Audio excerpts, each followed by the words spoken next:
Hi everybody, and welcome to Lost Genre Reddit Stories. In this video, we're gonna take a look at a post from the subreddit Am I the A-hole that comes with an update. And then we're gonna move on to a fantastically awesome malicious compliance. And like always, if you wanna navigate through the different parts of the video, you can just use the timestamps right below it. Now, let's get started with the first story. This post is from the subreddit Am I the A-hole, and it's by user Throwaway, BF, and Sister. Am I the a-hole for asking my boyfriend to stop sharing everything with my sister? Hi, I'm 24 female and have been dating my boyfriend 26 male for 5 years now. We grew up together as neighbors and were friends for a couple of years before dating. I love him so much and I want to marry him. His family is great and I adore them all, and he's great with my family too. He also formed a great relationship with my sister, 21 female. The issue is that I think their bond is too close. My boyfriend and I live together, but he spends a lot of time with her. Albeit, I'm sort of busy. I'm currently in grad school for engineering, so I have to go to my classes. My boyfriend works full-time and my sister is currently taking a gap year, but that 1 year has extended from when she was 18. She comes over when I'm in seminars and classes. They have tons of inside jokes and share the same sense of humor and taste in movies. It makes me feel left out. But when I try to include myself, they both stop being so enthusiastic and act like it's super awkward to have me there. My sister and I were close growing up, but started drifting apart when I went to uni. When my boyfriend isn't there and I talk to her, she becomes kinda cold and sometimes says rude things. Once, she told me to my face that I'm not good enough for him and that he deserves better, which made me cry for a couple of days. He also gets her gifts for the most random achievements, like he got her a present for making it through the week, even though she doesn't do anything. She isn't currently working or trying to pursue a hobby or interest, she's just taking it easy. Her own words. Don't get me wrong, I'm glad my boyfriend and my sister are friends, but my major problem is that my boyfriend tells her everything. Literally everything. He tells her things he doesn't tell me, and talks to her about me and our relationship. She knows all our issues and good parts, to a level of detail that I wouldn't even tell my closest friends or parents. She even knows the grades I got on my midterms and finals, and what I think about my manager. I work part-time to contribute to our apartment, but I also get paid for my research, which goes towards our needs as well. Which I feel is unnecessary for her to know, since I didn't tell her myself. I asked him to step back a bit and stop telling her things about me and our relationship, but he was shocked and told me that I'm an a-hole for even requesting it. Now I feel guilty. I could be the a-hole because I should be grateful my sister and boyfriend have a close bond and shouldn't have questioned it. Am I the a-hole? Is it me or did this story also give you guys the creeps? First of all, OP, no, you are not the a-hole. What's going on between your boyfriend and your sister is, like you say, too close. They're too chummy, and that's just odd and weird. And also, he shouldn't be talking about your personal stuff with her. He shouldn't be talking about your personal stuff with anybody. And that includes all of the relationship stuff as well. I really don't like this whole situation. I mean, yeah, it's cool that somebody's partner and sibling get along and, have some sort of a friendship. That's cool. But this is a lot more than that. He gave her a gift for getting through the week? What, sitting on her ass? That's difficult? Come on. They share inside jokes? Cool. But then they make you feel like an outsider when you want to participate with them? That's not cool. And the cherry on top is her opinion about you guys being together. That he's too good for you and he deserves better. Like what? Like her? I don't know. This whole situation is iffy. But what I do know, OP, is that you are not the a-hole. I think your boyfriend's the a-hole for calling you an a-hole, if that makes sense. And also, your sister sucks.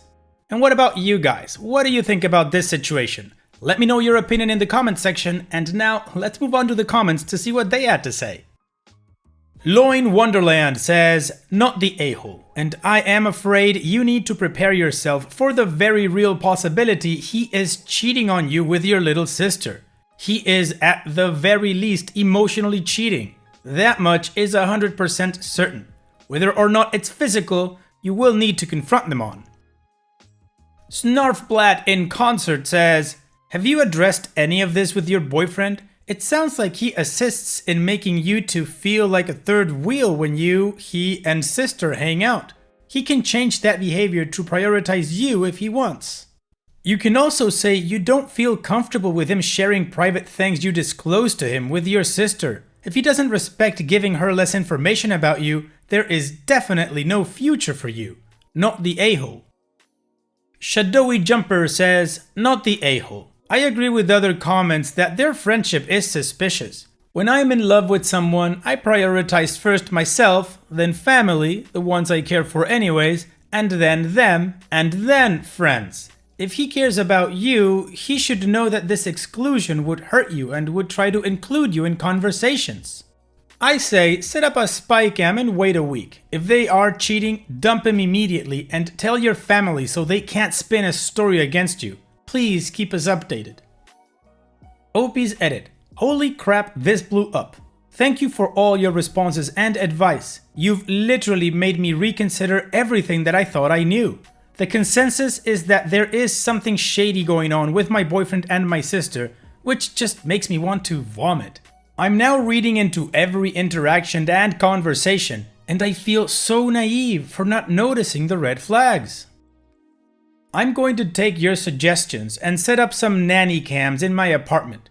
Either way, it'll be good security. If nothing happens, then it'll be reassuring.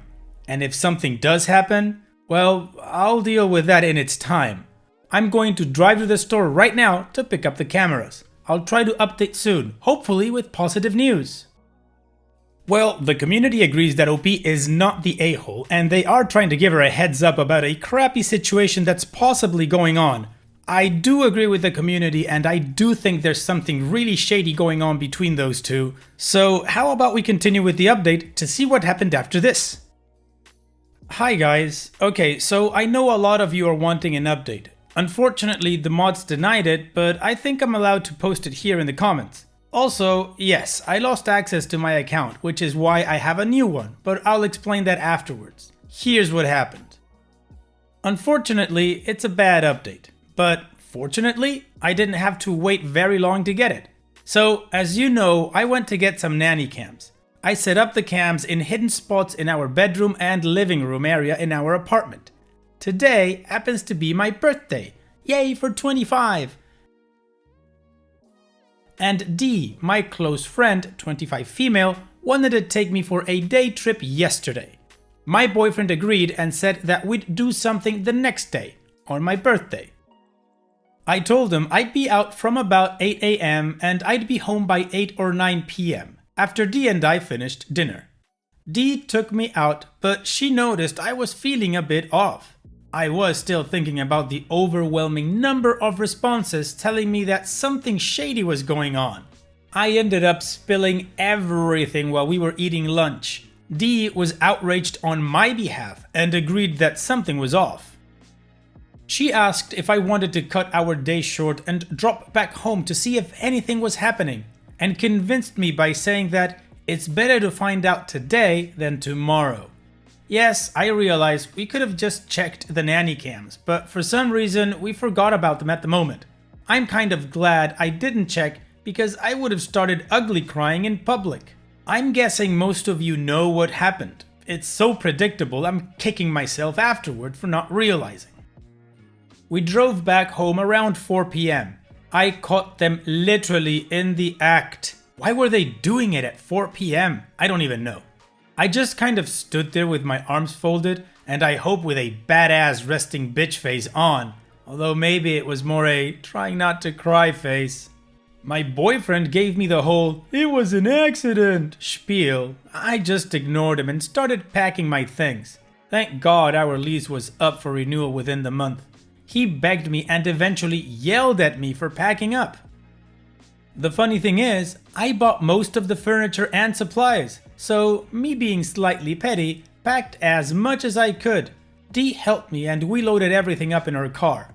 We left some stuff that couldn't fit, but I'll go back for that later.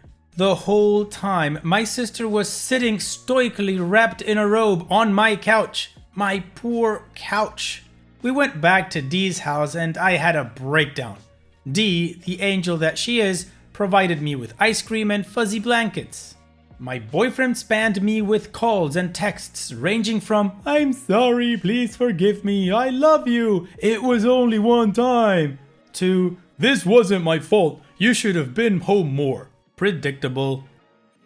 We decided to check the recordings and lo and behold, it was definitely not just once. I am really sad that the sister who used to bake cupcakes and do karaoke with me could betray me this badly. My boyfriend, well, he was my first, and in hindsight, he didn't really contribute much anyways. I spent yesterday kind of rotating through being devastated, angry, and self-righteous, but today, Dee pampered me all day, so it wasn't so bad. Currently, I've been staying with my friend and I've blocked both my ex-boyfriend and my ex-sister. To be honest, it's a huge weight off my back, and I know this won't affect me forever. So, after I wrote this all up and sent it to the mods, I went back to enjoying the rest of my birthday, and Dee kept me distracted. I left my second laptop, it's an old, slow laptop, and when I upgraded I still kept it, at my apartment. Turns out, I had my email and stuff still signed in, and my now ex-boyfriend messed with it and I lost access to my emails and the original throwaway Reddit account. Anyway, thanks for everyone's support and I hope that everyone has a good day. Aish, OP, this whole situation sucks. I am so sorry that your ex-boyfriend and your ex-sister put you through this. I hope they both step on single-piece Legos with both feet and hit their elbows on doorknobs or windowsills or any edge, actually. Any edge will work. Silver lining is, you got rid of two horrible people that were part of your life. Anyways, you seem to have good friends like thee. So, all the best to you, OP. Hopefully you can get over this soon enough and move on with your life. Take care. And now, we move on with the next post. This post is from the subreddit Malicious Compliance, and it's by user DramaGuy23. If it's a C# developer you want, it's a C# developer you'll get. This is the story of how I got hired at an old job I had a few years ago. The technical manager, who ultimately became my boss, was a great guy and was the one who embarked on a course of malicious compliance to get what he wanted. It happened like this. The company was small, about 20 people, and run by a CEO who knew the company's industry but didn't know anything about technology. What she knew was that she had a team of 5 developers and 1 technical manager, and that the company's code was written in a programming language called C#. One day, her favorite member of the development team quit, whom she regarded as their foremost expert on C#. To the technical manager, this was an enormous opportunity. He had 4 other developers who knew C#, but what he was missing was an expert in database design and administration. The company processed a huge volume of data, and he knew enough about databases to know that theirs were a mess. The same data had to be recorded in multiple places and was always getting out of sync. Operations that should have taken a few seconds would run for minutes, etc. He didn't want to replace the departed employee with another developer. He wanted a database expert. But the CEO wouldn't hear of it. Cue malicious compliance. Somehow, he got a description of the person he actually wanted into the hands of a recruiter who found me. I had over 10 years of experience in database development and administration at that point, but had never touched a line of C# code in my life. The technical manager had a skills assessment he was giving to all candidates for the job, which was 100% database questions. There was a huge bold-faced warning at the top, which I found extremely odd, stating, "These questions are extremely difficult. It is unlikely you'll be able to answer them all. You may not be able to answer any. Do not feel any pressure to attempt questions you find too difficult, as these results are not related to the position. I was told I had 20 minutes to work on it. Well, I finished it in about 2 to 3 minutes. The questions were actually very easy, and I walked back into the office of the technical manager to ask if I was missing something and what this was all about. He gave me the shush gesture and motioned me back into the conference room. Then he explained. His office was adjacent to the CEO's office, so he couldn't talk in there. The warning was something he'd been forced to put on the test after a recruiter, who apparently had initially been just as confused as I was, had called the CEO to ask why they were giving a database assessment for a C# position. He'd had to play it off to the CEO as, well, wouldn't it be good to know if we happen to find a C# developer who is comfortable with databases too? He explained all the backstory described above, and then we talked for about 30 minutes about databases. C# didn't come up. The job sounded really interesting, and it would be a chance for me to make an enormous positive difference. In the end, he said, okay, you're perfect. I'm going to recommend you for the position, but first you have to talk to the CEO. Remember, when you talk to her, you're a C# expert. Got it? I was worried, but I thought, worst case, I get caught and don't get the job. Best case, I can really help this company. Into the CEO's office I went. After an exchange of pleasantries, she said, so, what would you say is your #1 technical strength? I made a thoughtful face and said, well, it's hard to say. I have skills in a lot of different areas, but if I had to pick one, I'd probably say C# programming. Her face lit up. Ah, fantastic, she said. That's exactly what we're looking for. We talked for a few more minutes about salary requirements and start dates. I said I could start in 2 weeks, and in the end, she offered me the job. That night, I stopped on the way home and bought a book about C#. I think it was literally called something like Learn C# in 14 Days. By the time I started 2 weeks later, I knew enough C# to do my job. As the technical manager had said, there was an enormous amount of database redesign to do, so the C# programming was maybe 10 or 20% of my time. I was able to get those database jobs down from minutes to seconds like they should have been, and the CEO was so impressed she never even questioned my background. I continued to learn C# on the job, and no one ever found out I hadn't been a C# expert all along. Wow, OP, that is malicious compliance. It is a very risky one from the technical manager's point of view, but he knew the type of players that he needed in his team, and he needed you. It sucks that he had to pull this off on the CEO, but the CEO should have given him liberty to choose who he wanted because he was the expert. In any case, you got the job, you knew some C#, and you actually helped the company, so that's great. Thanks for sharing, OP.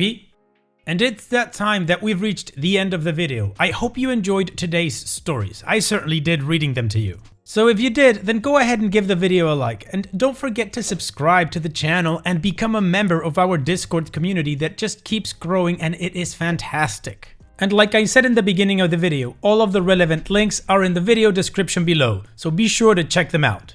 And finally, I'd like to thank you all for taking the time to watch this video. It really does mean a lot to me that you guys enjoy this content, so thank you once again.